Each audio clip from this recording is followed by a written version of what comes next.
Kiamat ini akan terjadi bila diikuti dengan beberapa tanda-tanda sebelumnya, baik tanda-tanda kecil ataupun tanda-tanda besar. Dan pada saat kiamat terjadi nanti dimulai dengan sangkakala sekali, kemudian hancurlah semua di alam semesta ini, kemudian datang sangkakala yang kedua, dan akhirnya dibangkitkanlah seluruh makhluk, kemudian dihisaplah mereka, lalu terjadilah mahsyar, kehidupan yang akan kita laluin. Allahu alam berapa lama di sana, menunggu timbangan amal seluruh manusia miliaran jumlahnya dan seluruh jin. Bahkan Ibnu Katsir mengatakan Allah Azza wa Jalla akan menghadiri domba, kenapa dia menanduk domba yang lain. Setelah itu jalanan ditentukan ke surga atau ke neraka dan tidak ada tempat yang ketiga. Kita harus sadar teman-teman sekalian, penentuan masalah hari kemudian nanti, di mana kita akan mendapatkan cuma surga atau neraka, adalah kehidupan kita sekarang.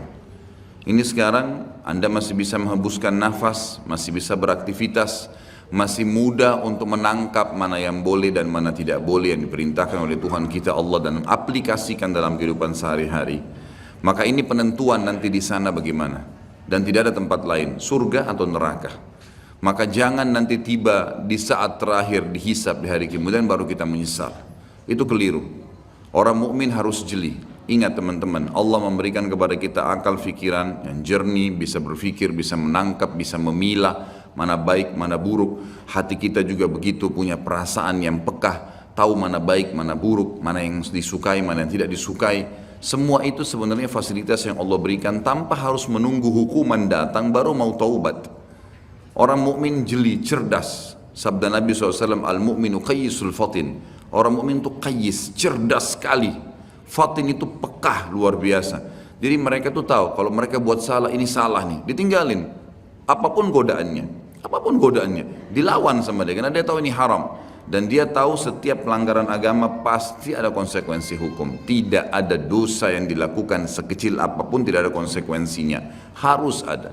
Sekali antum menggibah, jangan heran setelah taubat tiba-tiba kita digibah. Pembersihan dosa yang lama. Dulu pernah kita mengambil, membuat nota palsu, mencuri sesuatu. Jangan heran sekarang kalau beli HP baru jatuh hilang. Itu biasa. Harus ada konsekuensi pembersihannya. Tidak mungkin tidak ada, mustahil. Siapapun itu. Bahkan Nabi SAW sendiri bukan kita karena katakan beliau melakukan dosa karena sudah diampuni. Tapi beliau sendiri mengatakan saya pun diberikan cobaan oleh Allah Subhanahu Wa Taala penyakit yang lebih berat double daripada apa yang diberikan kepada kalian. Apalagi manusia biasa yang penuh dengan dosa seperti kita. Kita akan bahas fase hari kiamat ini teman-teman sekalian dengan tanda-tandanya kecil dan besar. Kemudian kita akan masuk ke fase kiamatnya. Kemudian kita akan masuk ke ada bahasan di pasal ke-11 nanti tentang azab dan nikmat kubur. Kemudian nanti kita akan masuk ke fase mahsyar, kemudian surga dan neraka. Ini memang poin yang akan dibahas secara berentetan tentang masalah ini. Saya tidak tahu yang lalu sudah pernah saya jelasin pasal ini atau belum? Belum ya? Saya akan bacakan pasal ke-10. Beriman kepada hari kemudian, hari pembalasan, hari kebangkitan dan seterusnya. Namanya ada banyak sekali. Seorang muslim beriman, meyakini dengan hatinya, mengikrarkan dengan lisannya, mengaplikasikan dengan anggota tubuhnya, maksudnya dia lakukan ketaatan supaya selamat di akhirat dan menjauhi pelanggaran agar tidak dihukum. Seorang muslim beriman bahwasanya kehidupan dunia ini mempunyai saat-saat di mana ia akan berakhir, pasti tidak ada keraguan di situ, dan mempunyai hari terakhir yang tidak ada hari sesudahnya. Lalu datang kemudian kehidupan berikutnya untuk kehidupan akhirat. Pada saat itu Allah Azza wa Jalla membangkitkan kembali segenap makhluk dan menghimpun mereka semua untuk diadakan perhitungan atau hisab, di mana orang-orang saleh diberi balasan kenikmatan abadi dalam surga, sedangkan orang-orang yang durhaka atau penuh dengan dosa diganjar dengan azab dan siksaan menghinakan di dalam api neraka. Na'udzubika minan nar. Ia juga beriman bahwasanya hari akhirat ini didahului oleh tanda-tanda kiamat, seperti munculnya Dajjal, Ya'juj Ma'juj, turunnya Nabi Isa alaihissalam dari langit, keluarnya binatang melata yang dapat berbicara, terbitnya matahari dari tempat terbenamnya sebelah barat, dan tanda-tanda lainnya. Kemudian sangkakala atau trompet raksasa ditiup satu kali untuk kematian dan kebinasaan, lalu tiupan berikutnya untuk kebangkitan dan hidup kembali serta menghadap kepada Rabbul Izza, Allahu Azza wa Jalla. Kemudian penyerahan kitab-kitab catatan amal masing-masing, maka ada yang menerima kitab catatan amalnya dengan tangan kanannya dan pasti dia selamat, dan ada pula yang mengambilnya dengan tangan kirinya yang pasti dia akan celaka. Setelah itu disediakanlah mizan, timbangan amal, dan perhitungan amal atau hisab pun dilaksanakan, lalu jembatan terbentang di atas neraka menuju surga. Dipancangkan hingga berakhirnya proses agung tersebut dengan menetapnya semua penghuni surga di surga dan penghuni neraka di neraka. Iman yang demikian itu diyakini karena dalil-dalil nakli dan akli berikut ini. Jadi ini bukan, sekali lagi saya sering ucapkan di majelis ini teman-teman dan di majelis ilmu saya yang lainnya, antum hadir di sini, anda hadir di sini ini, saya bukan datang ceramah sejam 2 jam untuk berdongeng, untuk menyampaikan sebuah kisah yang dikarang-karang. Ini ilmu, wahyu, sesuatu yang pasti terjadi, tidak ada keraguan di dalamnya. Jadi apapun yang disampaikan itu bukan hanya sekedar untuk didengar telinga kanan keluar telinga kiri. Ini jadi prinsip hidup, memang harus dipegangi. Karena itu fungsi daripada majelis ilmu, kita mengambil wahyu, mengubah hidup kita menjadi lebih baik dari sebelumnya, lebih mengenal Allah, lebih takut akan azabnya, lebih tamak terhadap rahmatnya, lalu kemudian kita memang meninggal dalam kondisi baik. Itu yang dimaksudkan. Jadi kalau antum hadir di majelis ilmu tidak bisa mengubah orang menjadi lebih baik dari sebelumnya, lebih bertakwa kepada Allah, lebih takut terhadap azab-azab karena berbuat pelanggaran, percuma saja hadir. Harusnya memang bisa mengubah. Makanya fahami setiap ustadz yang datang, antum hadir di majelis ilmu manapun, target dia berbicara itu bukan seremoni, bukan menyampaikan, bukan penyanyi, bukan pelawak yang datang hanya sekedar menyampaikan untuk menghibur orang kemudian terima fulus atau duit untuk itu, sama sekali.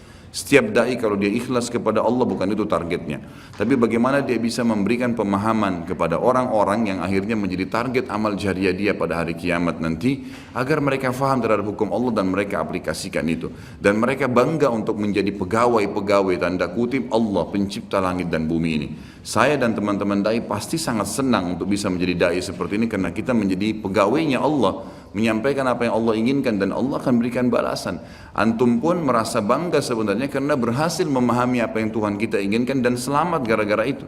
Itulah sebabnya kenapa Nabi SAW sholat sampai kakinya pecah-pecah. Dan Aisyah akhirnya hampir meneteskan air mata berkata, ya Rasulullah, bukankah dosa anda sudah diampuni yang lalu dan yang akan datang, belum dikerjakan sudah diampuni?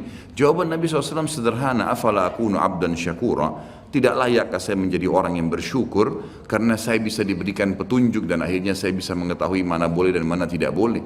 Itu sebuah karunia yang sangat luar biasa bobotnya. Jadi jangan sampai apa yang kita sampaikan ini hanya sekedar kenangan, hanya sekedar sebuah informasi yang seperti hal yang lewat seperti baca koran, bukan teman-teman. Dalil-dalil yang kita bacakan ini sesuatu yang pasti, wahyu, tidak ada keraguan di dalamnya. Yang pertama, tentang adanya kiamat, pasti berakhir semua kehidupan ini. Adanya berita dari Allah Subhanahu wa taala tentang hal tersebut sebagaimana kekal dalam firman-Nya dalam surah Ar-Rahman ayat 26 dan 27. A'udzu billahi minasyaitonir rajim. Kullu man 'alaiha fan wa yabqa wajhu rabbika dzul jalali wal ikram. Semua yang ada di bumi ini akan binasa, tidak terkecuali hancur, dan tetap kekal wajah Rabbmu yang mempunyai kebesaran dan kemuliaan. Firman Allah yang lain juga menjelaskan surah Al-Anbiya ayat 34 sampai 35. A'udzu billahi minasyaitonir rajim wa ma ja'alna li basharin min qablikal khulda afa in mitta fahumul khalidun kullu nafsin dha'iqatul maut wa nabluukum bisyarri wal khairi fitnah wa ilaina turja'un. Kami tidak menjadikan hidup abadi bagi seorang manusia pun sebelum kau, hai Muhammad. Jadi semuanya mati. Dari Adam pun manusia pertama sudah melalui proses kematian menuju ke alam akhirat itu. Maka jikalau kau mati, apakah mereka akan kekal? Ada orang-orang yang menolak ajaranmu itu akan bisa kekal? Maka tanda tanya, tiap-tiap yang berjiwa akan merasakan mati. Kami akan menguji kamu dengan keburukan dan kebaikan sebagai cobaan yang sebenar-benarnya. Artinya mengikuti kebenaran, kebaikan, patuh, dia akan selamat masuk surga. Itu cobaan, gitu kan? Dia berhasil lolos. Ada orang yang tidak berhasil, tetap dirumus dalam hal-hal yang dilanggar. Tapi Allah berusaha menariknya dengan peringatan-peringatan. Rasa takut, rasa penyesalan, rasa khawatir, dipermalukan oleh orang-orang di sekitarnya. Sampai puncaknya kalau tidak mau Allah tutup dengan su'ul khatimah, dengan tabrakan, dengan penyakit parah. Karena memang sudah tidak mau menyadari tentang peringatan Allah. Dan hanya kepada kamilah kalian pasti dikembalikan. Ini jelas firman Allah subhanahu wa ta'ala. Surah Taghabun ayat 7. A'udzu billahi minasyaitonir rajim. Za'ama alladhina kafaru allan yub'atsu. Qul bala wa rabbi latub'atsunna thumma latunabba'unna bima 'amiltum wa dzalika 'ala Allahi yasir. Orang-orang yang kafir mengatakan bahwasanya mereka sekali-kali tidak akan dibangkitkan lagi. Tidak ada hari kiamat, enggak ada hari hisab. Katakanlah hai Muhammad dengan jelas dan tegas, tidak demikian demi Rabbku, demi Allah, demi Tuhanku. Benar-benar kalian akan dibangkitkan, kemudian akan diberitakan kepada kalian apa yang telah kalian kerjakan. Yang demikian itu adalah mudah bagi Allah. Surah Al-Mutaffifin ayat 4 dan ayat 6, bertubi-tubi ayat Al-Quran menceritakan kepada kita. A'udzu billahi minasyaitonir rajim. Ala yadhunnu ulaika annahum mab'utsun liyaumin 'azim yauma yaqumun nasu lirabbil alamin. Tidakkah orang-orang itu yakin bahwasanya sungguhnya mereka akan dibangkitkan pada suatu hari yang besar, berat hari itu. Beratnya luar biasa karena penentuannya surga atau neraka, enggak ada opsi, enggak ada tengah-tengah. Harus di sini nikmat abadi atau di sini azab yang menyakitkan dan menyedihkan. Yaitu hari ketika manusia berdiri menghadap Rabb alam semesta. Juga Asy-Syura ayat 7. A'udzu billahi minasyaitonir rajim. Wa kadzalika auhayna ilaika Qur'anan Arabiyyan litunzira ummal qura wa man haulaha wa tunzira yaumal jam'i la raiba fi fariqum fil jannati wa fariqum fis sa'ir.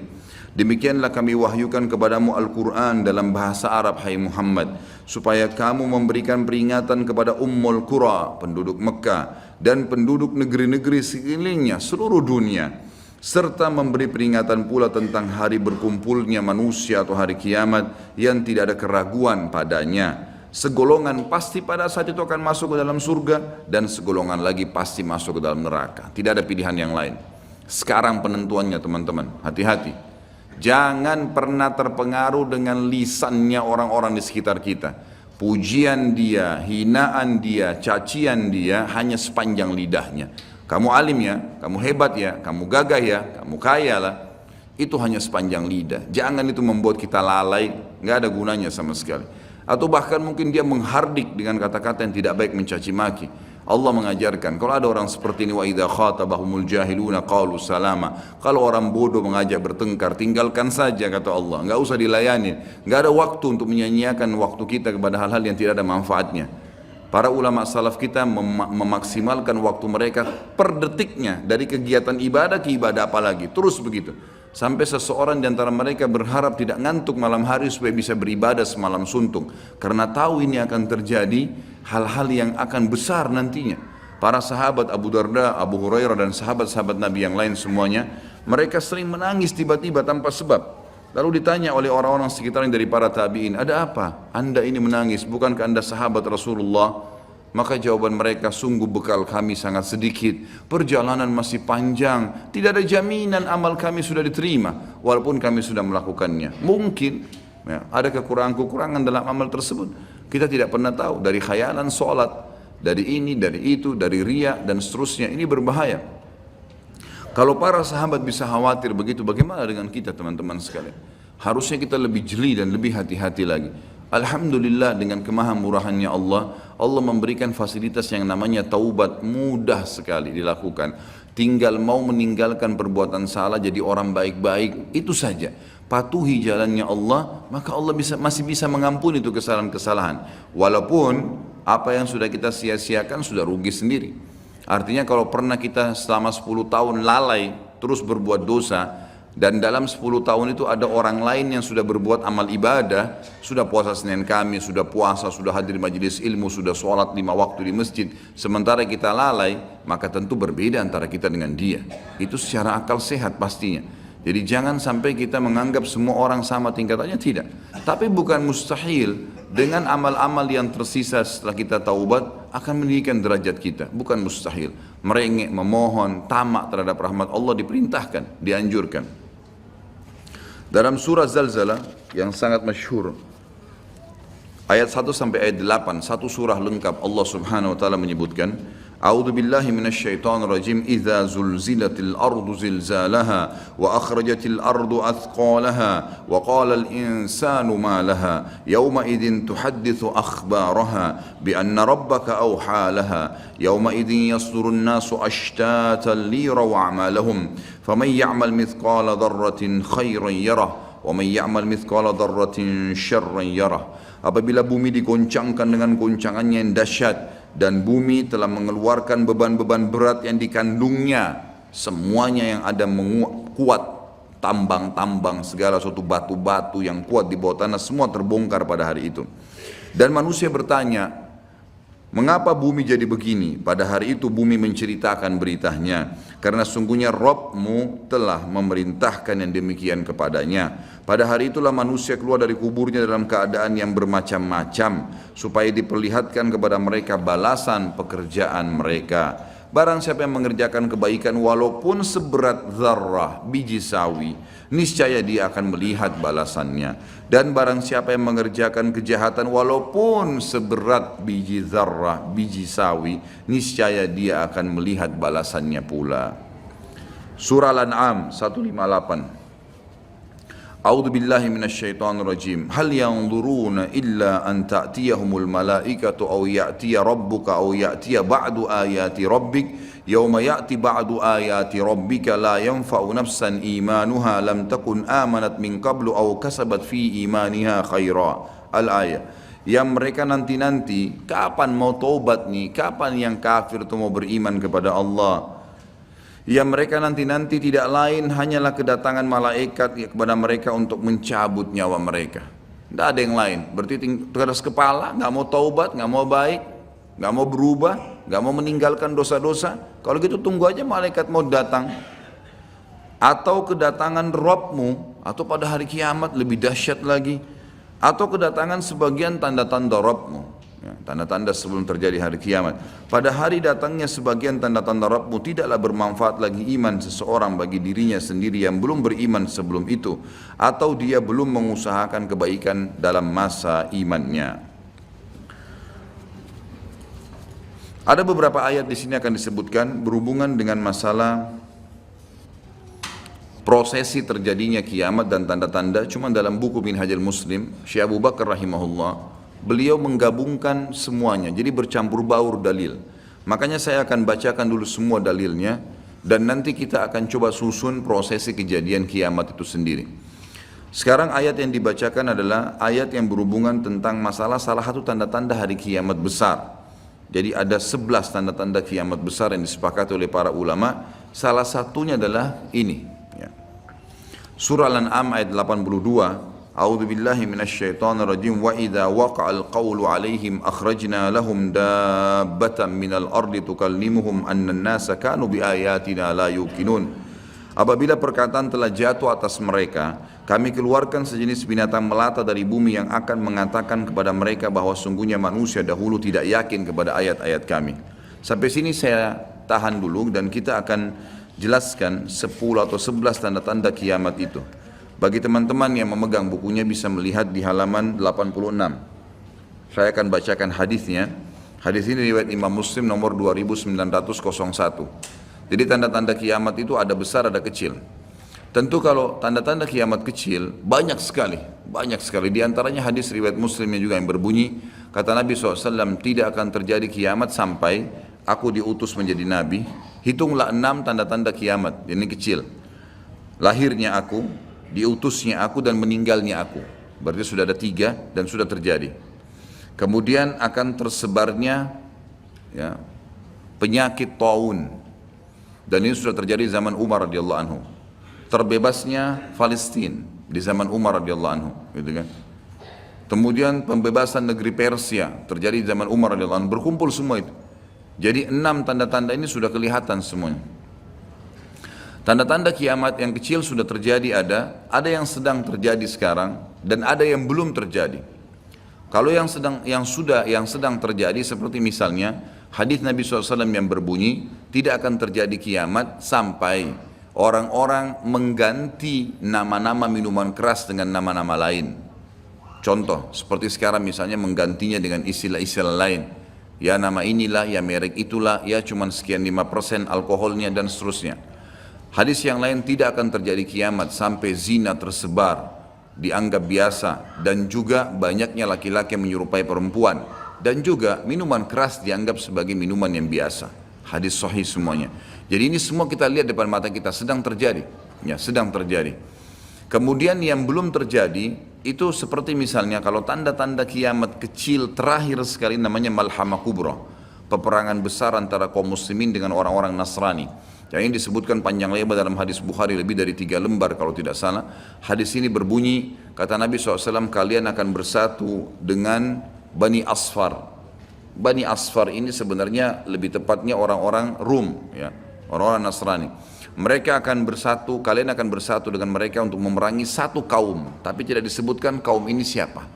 Yang jelas kita akan bersatu satu waktu dengan kelompok-kelompok Nasrani ini, kemudian kita bersatu memerangi satu kaum. Allahu alam siapa mereka. Sebagian ulama berijtihad mengatakan komunis, ada yang mengatakan kapitalis dan segala macam istilah, tapi kita beriman bahwasanya itu akan terjadi. Ringkas cerita, kalian akan memenangkan peperangan, pasukan tahaluf ini, sekutu ini akan menang. Kemudian setelah itu bubarlah semua pasukan dan tersisa pasukan di negeri Syam, di negeri Syam. Dan dari hadis ini juga ulama sekarang mengatakan kasus Syria ini akan berakhir dengan sendirinya, karena memang hadis ini menjelaskan adanya ketentraman di negeri Syam, ya, sebelum terjadi tanda-tanda kiamat besar. Pada saat itu pasukan muslimin, ya, sedang pulang ke negeri Syam bersama dengan pasukan Bani Asfar ini, ya, suku yang dikatakan dari bangsa Romawi. Kemudian mereka mengangkat bendera salib sambil mengayungkan dan mengatakan, kamilah yang telah memenangkan peperangan ini, maksudnya kekuatan Nasrani. Maka yang muslim sempat, teman-teman mereka mengatakan, ini kan kita sekutu, bagaimana caranya kalian mengaku, ya, memenangkan sendiri. Terjadi cekcok di antara mereka. Lalu kata Nabi SAW, akhirnya segelintir muslimin yang ada di situ Allah karuniakan mereka mati syahid, terbunuh semua. Lalu hari kedua beberapa muslimin bersatu untuk, ya, berperang, dan mereka juga dikaruniakan Allah mati syahid. Hari ketiga berkumpul lagi muslimin untuk mereka berpegang pada satu kesepakatan untuk tidak akan membiarkan bahwasanya orang-orang Nasrani menganggap menang sendiri. Maka akhirnya hari ketiga pun mereka diikram oleh Allah, dikaruniakan syahadah, mati syahid. Nanti hari keempat barulah berkumpul seluruh muslimin dari seluruh penjuru bumi. Lalu terjadilah perang besar antara kalian dengan Bani Ahmar, dan mereka dibawa naungan 80 bendera. Sebagian ulama hadis mengatakan mereka dibawa 80 negara. Jadi perang besar-besaran. Dan di dalam kegiatan orang-orang Nasrani, di sebagian pastor dan pendeta, mereka menamakan akan terjadi nanti perang salib besar, puncak daripada penentuan siapa yang menang dan siapa yang kalah. Kita sebagai orang muslim bukan sedang memicu emosi untuk mempersiapkan diri, tapi memang ini hadis Nabi SAW, wahyu yang menyampaikan kita akan berperang melawan mereka, dan ini perang besar-besaran seluruh dunia akan terjadi. Maka kalian pun akan berperang, tapi tidak disebutkan waktunya berapa lama, sampai pasukan kalian menembus wilayah Rum dan kalian berhasil menjebolkan temboknya dengan takbir dan tasbih, berzikir. Dan tembok ini sebagian ulama mengatakan adalah Vatikan, karena memang satu-satunya markas orang-orang Nasrani yang menggunakan pintu gerbang. Kalau dibuka dianggap ada sebuah keputusan penting, kalau ditutup berarti sudah segala macam, ya, yang mereka kultuskan sekarang. Temboknya itu akan rubuh dengan takbirnya muslimin. Sebagian ulama hadis mengatakan karena banyaknya jumlah pasukan sampai akhirnya suara mereka begitu bergemuruh dan akhirnya meruntuhkan tembok itu. Allahu a'lam, itu makna hadis. Kemudian pada saat itulah syaitan, iblis menjelma jadi manusia, lalu teriak di tengah-tengah pasukan muslimin berkata, wahai muslimin, Dajjal sudah keluar di tengah-tengah kalian. Dajjal sudah keluar di tengah-tengah kalian. Maka teriakan ini membuat pasukan muslimin, mereka tahu benar pada saat itu hadis Nabi SAW yang berbunyi, diriwayatkan Imam Bukhari Muslim, kalau kalian dengarkan Dajjal keluar di satu lokasi, maka selamatkanlah diri kalian walaupun ke gunung-gunung, gitu kan. Janganlah seseorang dari kalian berkata imannya kuat lalu dia sengaja menemui Dajjal, akhirnya dia menjadi pengikutnya. Jadi para mujahidin tahu masalah itu. Mereka bukan tidak berani, tapi mereka mengikuti sabda Nabi SAW. Maka mereka pun akhirnya pada klub pulang masing-masing. Kata Nabi SAW, mereka pun bubar ke wilayah masing-masing. Pada saat mereka tiba di wilayahnya, ternyata Dajjal tidak ada. Itu berita dusta. Dan pada saat itulah Dajjal keluar. Pada saat itulah Dajjal keluar. Dan Dajjal adalah tanda-tanda kiamat besar yang pertama. Tanda-tanda kiamat besar yang pertama. Jadi ini akan terjadi. Ini sekaligus saya menitik beratkan, ya, tidak bolehnya sembarangan orang ngomong. Sekarang soalnya ada beberapa orang, semoga Allah berikan hidayah, menentukan tahun, ya, akan terjadi kiamat. Bagaimana caranya menentukan tahun? Ini tanda-tanda depan mata kita masih ada yang belum terjadi. Dan ini peperangan besar seluruh dunia, ini nggak main-main, ini bukan perang 1-2 hari. Ini peperangan yang besar sekali, gitu kan? Jadi Allahu alam kita masih menemukan atau tidak. Tapi yang jelas menurut tanda-tanda sekarang, kita masih ada di fase-fase tanda-tanda kiamat kecil yang sedang terjadi. Tapi kita menyampaikannya, gitu kan? Yang jelas ini sesuatu yang masih Allahu a'lam berapa lama, tapi dari hitungan tahun tidak mungkin 20-30 tahun. Bukankah banyak orang menebak-nebak tahun 2000 sekian akan kiamat, 2000 sekian akan kiamat. Ini semua dari mana? Kita punya kiai dan guru kita Nabi Muhammad SAW menyampaikan kepada kita tanda-tandanya ada sebelum terjadi kiamat. Tanda-tanda itu tidak akan terjadi kiamat. Kemudian kita akan masuk menjelaskan teman-teman sekalian tanda-tanda kiamat besar.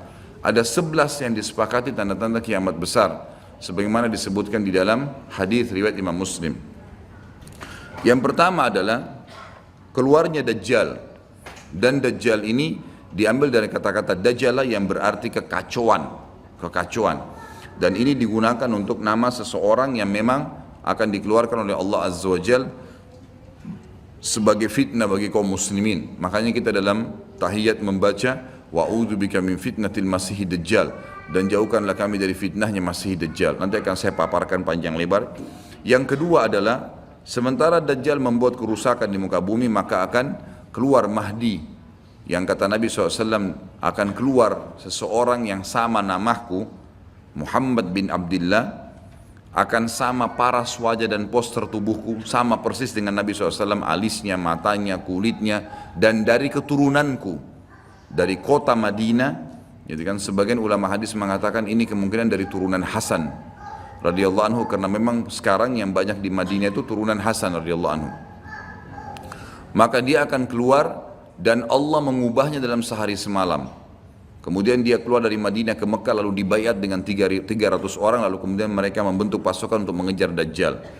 Kemudian yang ketiga, pada saat itu, nanti akan saya jelaskan penyelidikan ini garis umumnya dulu. Yang ketiga akan turun Nabi Isa alaihissalam. Pada saat pasukan Mahdi sudah sampai di masjid, ya, Menara Putih, dikatakan, dan subhanallah, masjid itu kata ulama hadis ada sekarang di Damaskus, di ibu kota Syria. Ada masjid yang disebutkan Menara Putih, dan Nabi SAW sebutkan dengan nama Menara Putih. Nanti mereka akan singgah sholat asar situ, lalu Isa alaihissalam turun. Kemudian setelah itu, setelah Isa alaihissalam, ya, datang turun kemudian memerangi Dajjal, datang tanda-tanda hari kiamat. Yang keempat adalah Ya'juj wa Ma'juj, dua suku yang dari anak Adam diciptakan oleh Allah Subhanahu wa taala, tapi mereka berbeda dengan kita. Mereka sangat beringas, memakan semuanya, kalajengking, ular, hewan-hewan, jumlahnya banyak. Bahkan seseorang di antara mereka tahu kalau akan mati kalau seandainya sudah memiliki 1000 orang anak.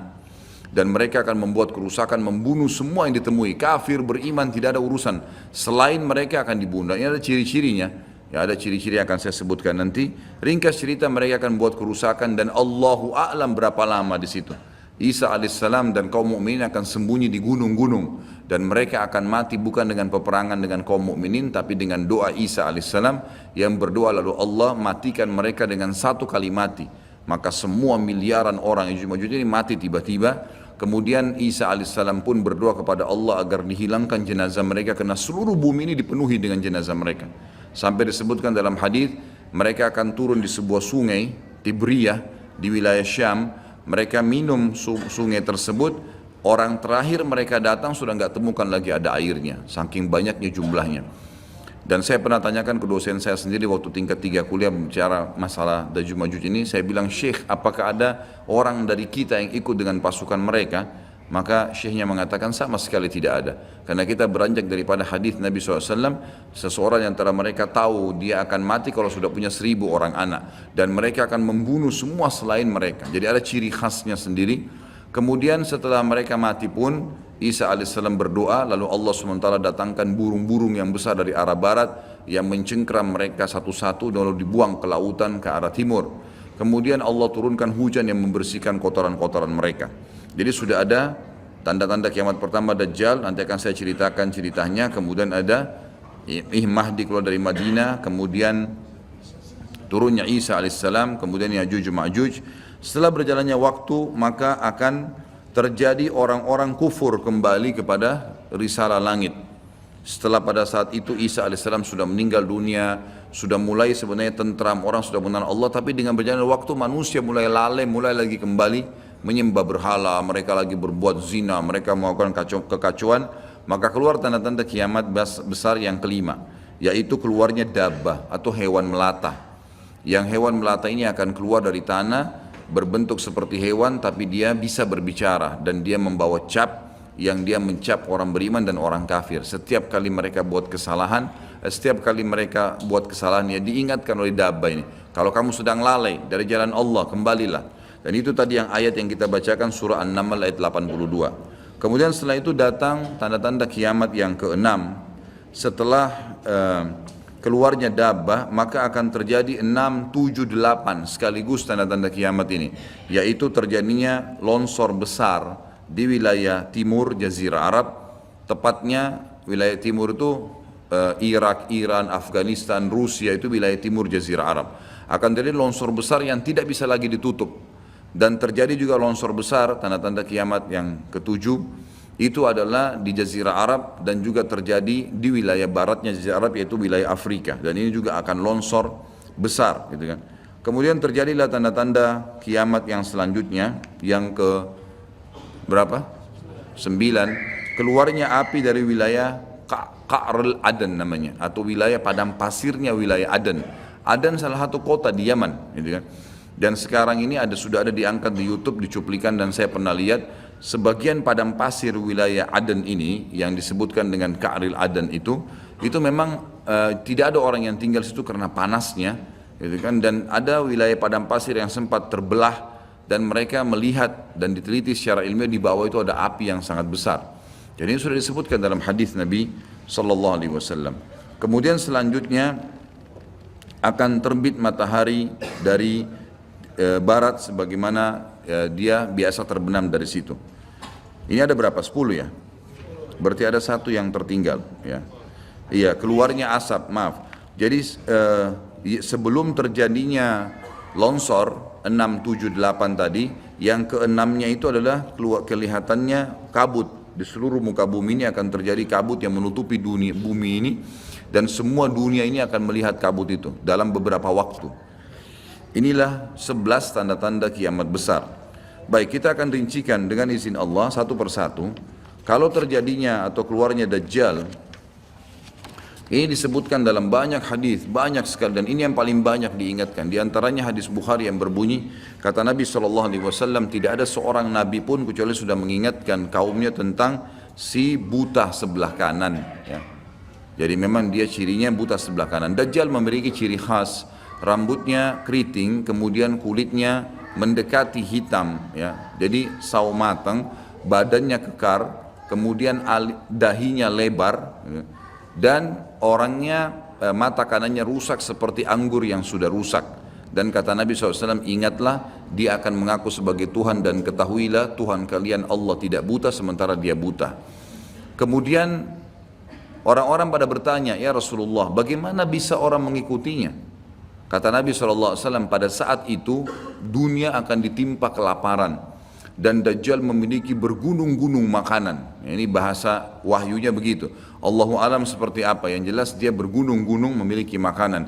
Dan dia akan melewati seluruh muka bumi ini, tidak ada satu tempat pun kecuali dia akan lewati, melainkan akan dilewati kecuali Madinah dan Mekah.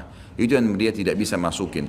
Dajjal akan membuat kerusakan di muka bumi 40 hari. Satu hari pertama seperti setahun, satu hari kedua seperti sebulan, satu hari ketiganya seperti sepekan, dan sisa harinya seperti hari-hari kalian. Berarti setahun, 2 bulan, 2 pekan. Dan ini kemungkinan kata sebagian ulama, dia akan menggunakan teknologi yang ada sekarang. Karena Nabi SAW mengatakan akan keluar Dajjal dari wilayah Yahudiyah di Khurasan. Wilayah Yahudi ini subhanallah, sekarang di Iran ada satu perkampungan namanya Yahudiyah.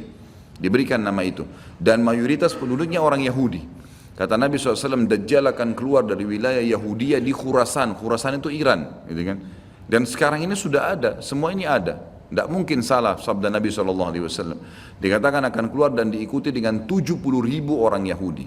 Dan sebagian ulama hadis mengatakan pada saat itu teknologi sangat canggih seperti sekarang, lebih canggih lagi, gitu kan. Sehingga Dajjal mengelilingi muka bumi ini dengan 1 tahun 2 bulan 2 pekan itu sudah kelilingi seluruh dunia. Dan setiap kali kata Nabi SAW dia memasuki sebuah wilayah dan orang-orang beriman padanya, maka wilayah itu akan subur, turun hujan dari langit, perekonomian mereka, ya, perkebunan, peternakan semua akan subur. Dan setiap wilayah yang ditinggalkan oleh Dajjal tidak mau beriman, maka akan susah, hujan tidak turun dari langit, hasil mereka mengurang dan seterusnya. Jadi memang ini sabda Nabi SAW disuruh kita menghindar, bukan melawannya. Dajjal akan terus membuat kerusakan di muka bumi dan banyak sekali pengikut-pengikutnya. Kata sebagian ulama hadis, beritanya akan merambak sangat cepat dan banyak pengikutnya karena menggunakan media. Kemungkinan menggunakan media kayak kita sekarang merambat luar biasa, mudah ditangkap informasinya. Dajjal akan dikenal oleh orang-orang, Jadi orang-orang akan banyak yang tidak beriman sama Allah, yang munafik, semuanya ikut. Termasuk ada yang mengaku Islam tapi munafikin menjadi pengikutnya Dajjal. Ya. Kemudian Dajjal akan keliling terus di muka bumi sampai dia tiba di Madinah, yang diceritakan kota Madinah. Dan dia tidak bisa memasuki kota Madinah karena di setiap pintu gerbangnya ada malaikat yang menghunuskan pedang. Ada 2 malaikat yang menghunuskan pedang dan menghadangnya. Maka Dajjal pun tidak bisa masuk. Allahu alam bagaimana ini terjadi, tapi ini sabda Nabi SAW.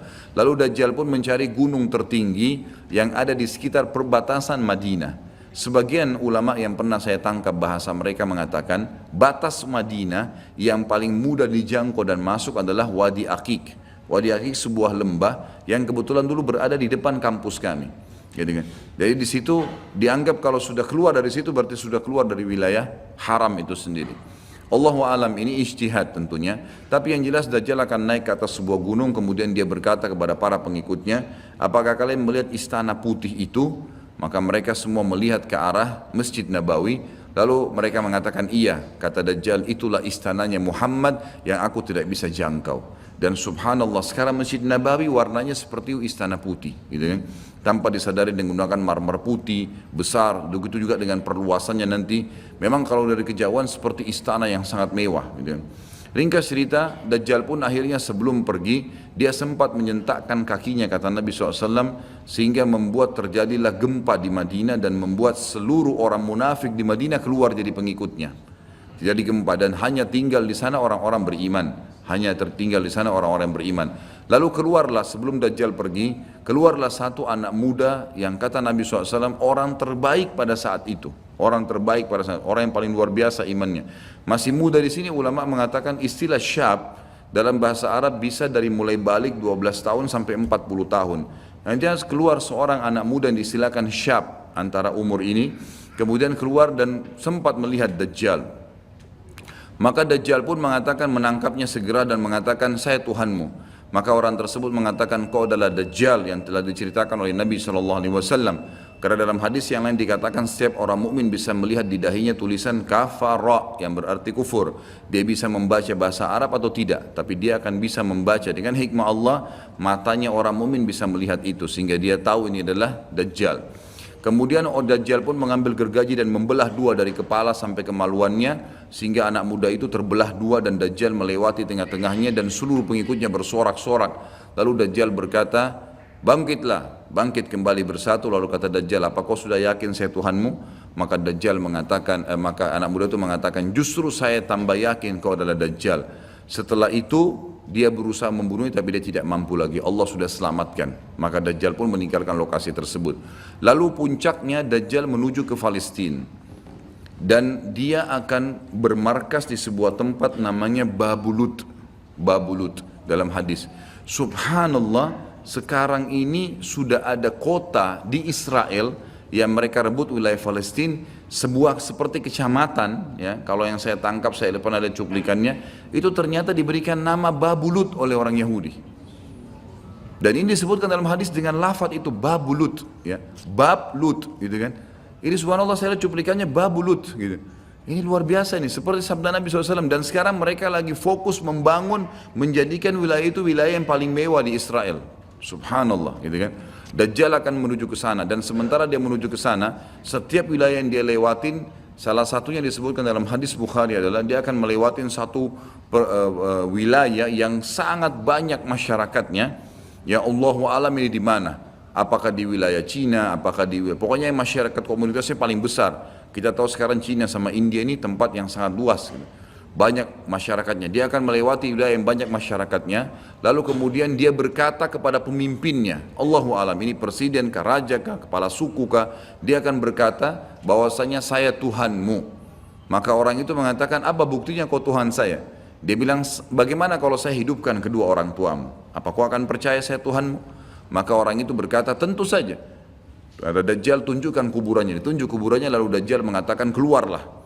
Maka keluarlah orang tuanya dan berkata ibu ayahnya, ikutlah pada orang ini, ikutlah pada ini karena dia adalah Tuhanmu. Maka akhirnya kepala suku atau kepala negara itu pun menyatakan ikut, dan seluruh masyarakatnya ikut. Jadi luar biasa, miliaran orang jadi pengikut Dajjal pada saat itu. Maka Nabi SAW sudah membongkar buat kita itu. Berkata apa? Itulah dua syaitan yang menjelma untuk menipu manusia. Untuk menipu manusia. Dan itu puncak terakhir sekali sebelum Dajjal menuju ke Israel. Lalu kemudian dia menuju ke Palestina. Tapi disebutkan Israel, dikatakan Palestina dalam hadis. Lalu menuju ke sebuah wilayah yang namanya Babulut tadi. Lalu Dajjal berpesta pora di sana dengan pengikut-pengikutnya, mentuhankan dia. Dia berikan makanan, kaya raya, segala macam dia bisa lakukan, fitnah, gitu kan. Akhirnya keluarlah. Pada saat sementara dia berjalan ke Babulut dan tiba di Babulut, keluarlah di Madinah Mahdi. Dan Mahdi ini adalah keturunan Nabi SAW, tadi saya bilang, keluar dari Madinah. Kemudian Allah memperbaiki dia dalam sehari semalam. Kata sebagian ulama hadis, Allah berikan petunjuk sehingga dia menjadi baik langsung, gitu kan. Tadinya dia faham agama tapi belum diaplikasikan, sekarang dia langsung Allah SWT ubah menjadi orang yang saleh dalam sehari semalam. Lalu kemudian dia jalan. Ada banyak riwayat yang menyebutkan ciri-cirinya. Di telapak tangannya ada seperti bekas, ya, tanda lahir. Ya, yang jelas yang paling mendasar mirip dengan Nabi SAW. Alisnya seperti busur panah, kulitnya putih, orangnya tinggi, besar, kekar, gitu kan. Dan tadi turunan Nabi SAW namanya Muhammad bin Abdullah. Maka dia pun akhirnya didatangi oleh orang-orang yang pada saat itu sudah tahu tentang keluarnya Dajjal, sudah informasi menyebar. Maka mereka juga sudah tahu ada orang yang akan membentuk pasukan dari Madinah namanya Muhammad bin Abdullah. Lalu mereka carilah keturunan Nabi SAW itu, lalu ditemukan. Lalu mereka mengatakan, engkau lah yang telah ditunjuk oleh Nabi SAW. Maka keluarlah memimpin kami untuk memerangi Dajjal. Dia pun awalnya menolak sampai dia pergi ke Mekah, kata Nabi SAW, lalu diikuti oleh 300 orang masyarakat membaiatnya. Lalu terbentuklah pasukan muslimin yang tidak tahu Allahu alam berapa jumlahnya pada saat itu. Lalu mereka menuju ke Palestina, melewati negeri Syria, dan akhirnya mampir di Masjid Darul Baidha tadi, menara putih yang tujuannya untuk mengerjakan sholat asar. Dan pada saat itu terjadilah tanda-tanda kiamat besar ketiga. Isa alaihissalam akan turun. Kata Nabi SAW, Isa alaihissalam akan turun, rambutnya basah, meneteskan air, dan memegang dua sayapnya malaikat. Sebagian ulama hadis mengatakan pada saat itu kaum mukminin akan melihat malaikat yang membawa Isa alaihissalam. Kemudian dia turun dan dia masuk. Kemudian kata Nabi SAW, Mahdi adalah satu-satunya orang, ya, salah satu orang yang Nabi sholat jadi makmum di belakangnya. Karena waktu turun Nabi Isa, orang sudah tahu semua ini akan turun, lagi berkumpul gini mau sholat, pas mau iqamah sholat Isa alaihissalam turun. Dan orang-orang sudah mengatakan Isa sudah datang. Jadi informasi pasti, bukan lagi yang diragukan, bukan masih nebak ini Isa atau bukan, mereka sudah tahu. Turunnya kelihatan dan mereka masuklah. Lalu kemudian Mahdi mengatakan, silakan memimpin hai Nabiullah. Kata Nabi Allah, imam dari diri kalian, dari kalian sendiri, dari kaum muslimin. Maka akhirnya dia pun menjadi imam. Kemudian terbentuklah pasukan tersebut, tiba di Babulut. Saya tutup dengan kisah Babulut ini. Pada saat tiba di Babulut, ya, tiba di Palestina, maka Dajjal tidak tahu yang datang ini siapa. Disebarkan berita oleh pengikutnya mengatakan, hai Dajjal, sudah datang pasukan yang ingin memerangi kita. Lalu Dajjal mengatakan, siapa yang berani mengalahkan saya? Siapa yang bisa? Bukakan pintu gerbang, kita tantang. Dia nggak tahu kalau Isa alaihissalam yang datang. Kemudian pada saat dibukakan, Dajjal dengan sombongnya, dia tahu dia tidak mati. gitu kan, punya kekuatan super yang luar biasa. Begitu dibuat pintu gerbang, dia sengaja nunggu di pintu gerbang untuk menunjukkan, mendemonstrasikan kemampuannya di depan para pengikutnya. Ternyata waktu dibuka pintu gerbang, Isa alaihissalam di depan pasukan muslimin. Dan akhirnya begitu melihat Isa, dia coba melarikan diri dan badannya meleleh seperti melelehnya lilin, gitu kan. Jalan terus meleleh sampai akhirnya Isa alaihissalam mengejarnya sambil mengatakan, wahai musuh Allah, sudah saatnya kau mati. Diletakkan di tanah, ditekan oleh Isa alaihissalam, lalu kemudian ditombak di antara dua matanya dengan tombak emas, yang akhirnya membuat Dajjal mati. Pada saat itu pun Yahudi mengetahui masalah itu, sehingga mereka menyebar. Ya, mereka menyebar dan Isa alaihissalam sudah tahu instruksi dari Allah untuk membunuh semua pengikut Dajjal. Maka semua pun pengikut Dajjal dari Yahudi ini menyebar di bawah pohon, di atas batu, dan semuanya akan berbicara mengatakan, hai muslim, ini Yahudi, bunuhlah dia. Maka semuanya pun dibunuh oleh kaum muslimin kecuali satu pohon, pohon garkat. Pohon garkat ini pohon yang punya duri dan buahnya pahit. Dulu di kuburan Baqi cukup banyak, ya. Sekarang subhanallah di Israel paling banyak ditanam pohon garkat karena mereka tahu bahwasanya itu tidak akan berbicara untuk menunjukkan siapa mereka. Jadi kebodohan orang Yahudi, tahu kebenaran ini tapi mereka tidak beriman. Makanya wajar Ibnu Abbas berkata dalam nama ghairil maghdubi alaihim, bukan orang yang durmuka adalah Dajjal, adalah orang-orang Yahudi karena kebodohannya. Maka pada saat itu pun dibunuhlah semuanya. Dan termasuk kata ulama hadis sebenarnya yang sembunyi di sekitar pohon garkat. Garkat ini tidak bicara, hai muslim, ini Yahudi.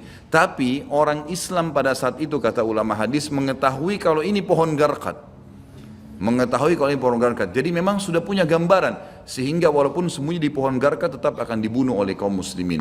Karena orang-orang Yahudi tidak mengikrarkan syahadat. Mereka walaupun sudah tahu kebenaran, mereka memang tidak mau syahadat.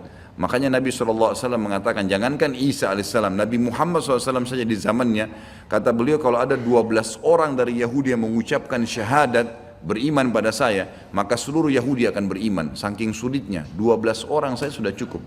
Tapi pada saat itu pun sama, walaupun dibunuh mereka tidak mau beriman kepada Allah SWT. Ini juga terjadi pada saat terjadi pembunuhan suku Quraidah.